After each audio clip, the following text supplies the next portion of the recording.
yang kedua langsung saja, wa infadu ahdihima, menunaikan tanggung jawab mereka yang belum ditunaikan ketika mereka hidup. Mereka punya tanggung jawab ketika mereka hidup. Meninggal dunia, nggak sempat. Nah, tunaikan. Tunaikan, misalkan orang tua kita punya utang, nah, maka wajib anak-anaknya yang membayar.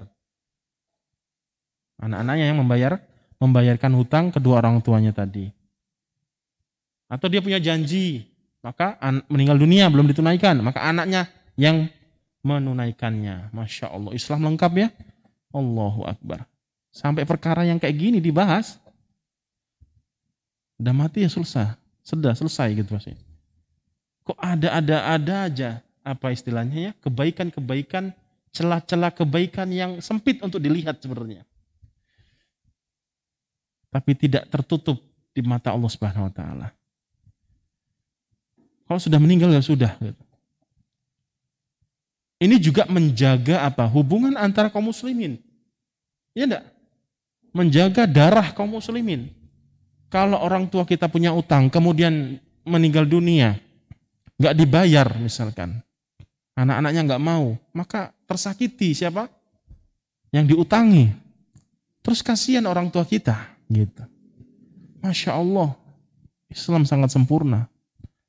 Mengajarkan amaliyah yang seakan-akan sebenarnya manusia sehebat apapun, sepintar apapun tidak terfikirkan untuk membuat syariat seperti ini, ajaran seperti ini, amaliyah seperti ini. Walaupun sudah meninggal, anak tetap diwajibkan untuk menunaikan kewajiban yang belum ditunaikan oleh kedua orang tuanya ketika hidup. Allahu Akbar. Itu yang kedua. Yang ketiga, wa ikramu shadiqihima. Masya Allah. Saya membaca hadis ini ketika belajar dulu, ketika kajian Adabul Mufrad sama Ustaz Dr. Syafiq Basalam di kampus dulu. Kaget gitu ya. Beliau menjelaskan tentang salah satu kebaikan ataupun bakti soleh dari anak kepada kedua orang tua yang meninggal dunia adalah berbuat baik. Ya, anak soleh ini harus berbuat baik, harus memuliakan, harus sopan dan semisalnya kepada teman-teman gitu ya, dekat, terkhusus yang dekat, teman-teman kedua orang tuanya. Jadi harus dicari lagi siapa teman-teman kedua orang tua kita yang telah meninggal, orang tua kita yang meninggal. Siapa mereka? Oh, ibu ini, bapak ini. Oh, kasih hadiah. Sapa. Berikan kebaikan-kebaikan kepadanya. Maka teman-teman orang tua si mayit tadi, teman-teman orang tuanya si anak tadi merasakan dampak kebaikan ataupun dampak positif dari sebab mayit tadi. Oh, Masya Allah ya, teman saya itu sudah meninggal dunia, meninggalkan anak yang soleh. Dia terkesan ya, Masya Allah. Terkesan dia. Hebat itu, Masya Allah. Itu teman saya itu, walaupun sudah meninggal dunia, punya anak yang soleh, baik sama saya. Sangat terkesan. Meninggalkan kesan-kesan baik kepada teman-teman si mayit. Nah, si anak yang soleh, maka wajib bagi dia untuk berbuat baik kepada teman-teman orang tuanya. Apapun kebaikannya. Masya Allah ya. Gak kepikiran gitu ya. Berarti ada bakti kepada orang yang hidup gitu ya. Dan itu bentuk bakti kepada orang tua. Paham sampai sini? Kan orang tua meninggal dunia, ya kan? Nah, kita punya bakti lanjutan kepada orang yang hidup.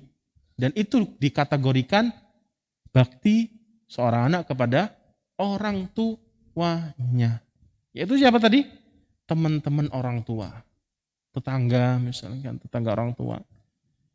Sapa mereka, berikan hadiah, berikan senyuman kalau nggak bisa kasih hadiah. Jangan dikasari, jangan diganggu.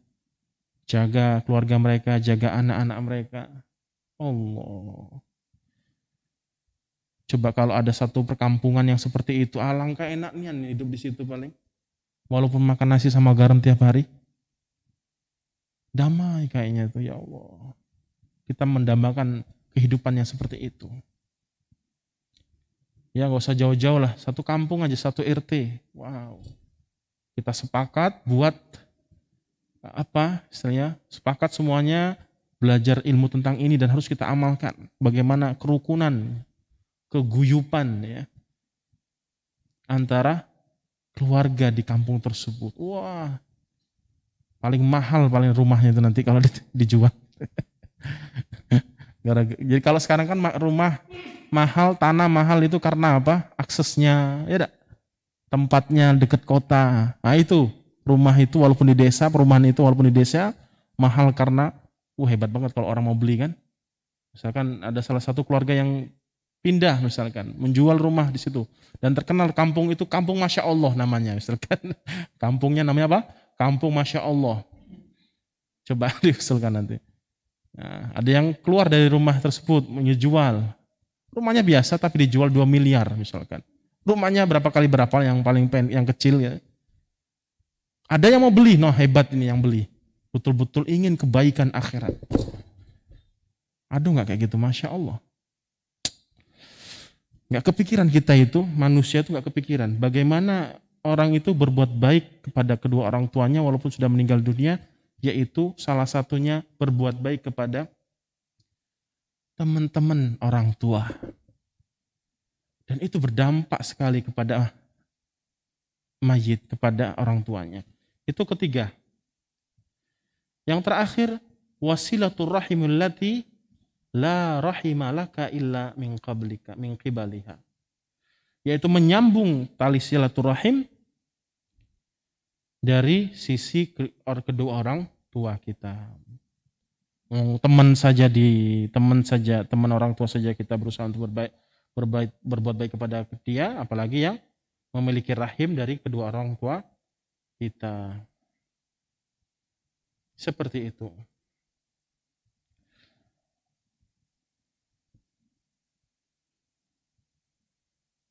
Maka kata Nabi SAW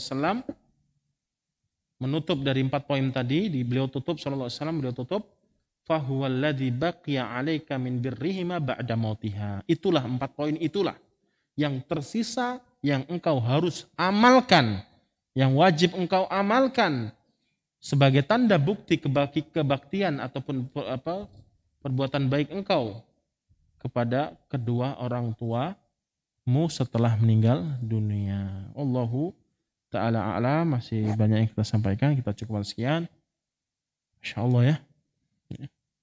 Kita semakin belajar itu harusnya semakin meningkat kualitas keimanan kita, ketakwaan kita, keyakinan kita.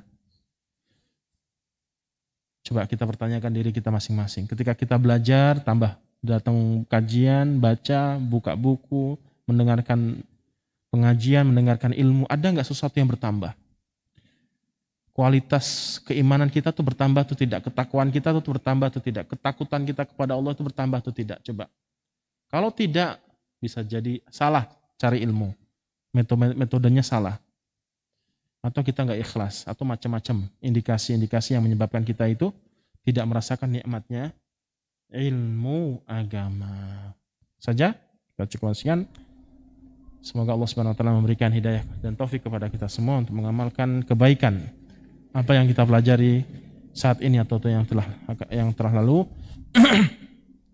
Dan semoga Allah Subhanahu wa taala mempertemukan kita semua di surganya kelak tinggi, sebagaimana Allah Subhanahu wa taala mempertemukan kita semua di kajian ini karena Allah Subhanahu wa taala. Subhanakallahumma wa bihamdika asyhadu an la ilaha illa anta astaghfiruka wa atubu ilaik. Assalamualaikum warahmatullahi wabarakatuh.